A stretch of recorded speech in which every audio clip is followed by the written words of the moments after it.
крапивница деген қыздар, ол бізде не ғой, надпочечник пен щитовидканың проблемасы ғой. Аллергияның бір түрі. И еще крапивница болуы мүмкін паразитоздан да.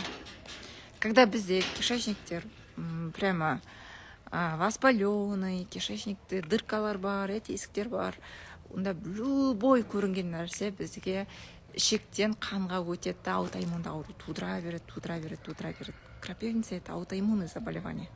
Менде фобия бар, құрттан қорқам, құрттың дәрісін ішуге қорқам, антибиотик курсқа қатысып дәрін іше алмадым дейді. Сол үшін психологический подготовка керек. Неден қорқасыз? Сіздің ішіңізде жүрген жақсы ма, Әйгерім ханым? Құрттардың рахаттанып, сіздің ішектеріңізді, сіздің организміңізді олар үй қылып алады, егер уақытысында қылмайтын болсаңыз. Қазіргі уақытта өкінішке орай 95% адамда, даже мен өзім қазір антипаразитарный программадан өтіп жүрмін.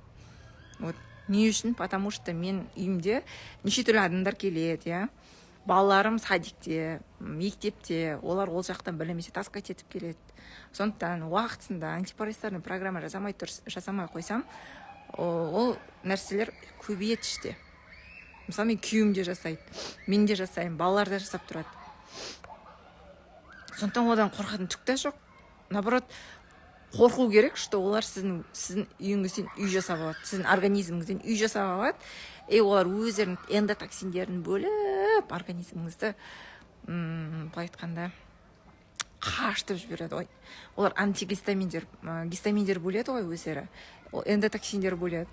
А ол біздің иммунный системамызға каждый раз нагрузка. Сол үшін аллергия пайда болады в основном.